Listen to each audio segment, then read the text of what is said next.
ରାସ୍ତାରେ ନିରାପତ୍ତାର ଦାୟିତ୍ୱ କେବଳ ଗାଡ଼ି ଚଳାଉଥିବା ଲୋକଙ୍କର ନୁହେଁ, ଚାରିପାଖରେ ଉପସ୍ଥିତ ଥିବା ଲୋକମାନେ ମଧ୍ୟ ସେମାନଙ୍କ ସୁରକ୍ଷା ଉପରେ ସମ୍ପୂର୍ଣ୍ଣ ଯତ୍ନବାନ ହେବା ଉଚିତ। ଆପଣ ଗାଡ଼ିକୁ ଫୁଟପାଥ ଉପରେ ଚଢ଼ିଯାଇଥିବା ଅନେକ ଘଟଣା ଶୁଣିଥିବେ ଏବଂ ଦୁର୍ଘଟଣାର ତ ଅନେକ ଭିଡିଓ ଦେଖିଥିବେ।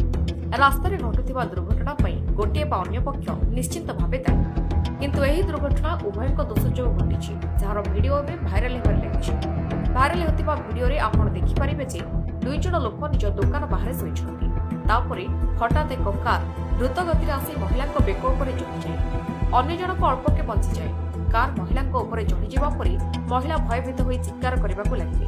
ତାଙ୍କ ପାଟି ଶୁଣି ତାଙ୍କ ପାଖରେ ଥିବା ଅନ୍ୟ ବ୍ୟକ୍ତି ମଧ୍ୟ ଉଠି ପଡ଼ୁଛି। ଏହି ସମୟରେ ଡ୍ରାଇଭର ମଧ୍ୟ ତାଙ୍କ କାରରୁ ବାହାରି ମହିଳାଙ୍କୁ ତାଙ୍କ ଅବସ୍ଥା ବିଷୟରେ ପଚାରିବାକୁ ଲାଗେ। ଏହି ଘଟଣା ଯୋଗୁଁ ପାଖରେ ଶୋଇଥିବା ଅନ୍ୟ ଜଣେ ମଧ୍ୟ ଡରିଯାଇ ହଠାତ୍ କଣ ହେଲା ଭାବିବାକୁ ଲାଗନ୍ତି। କାର ଚଢ଼ିଯିବା ପରେ ମହିଳା ଜଣଙ୍କ ବେକରେ ଗମ୍ଭୀର ଆଘାତ ଲାଗିଛି। ତେବେ ଏହି ଭିଡିଓରୁ ଦୁଇଟି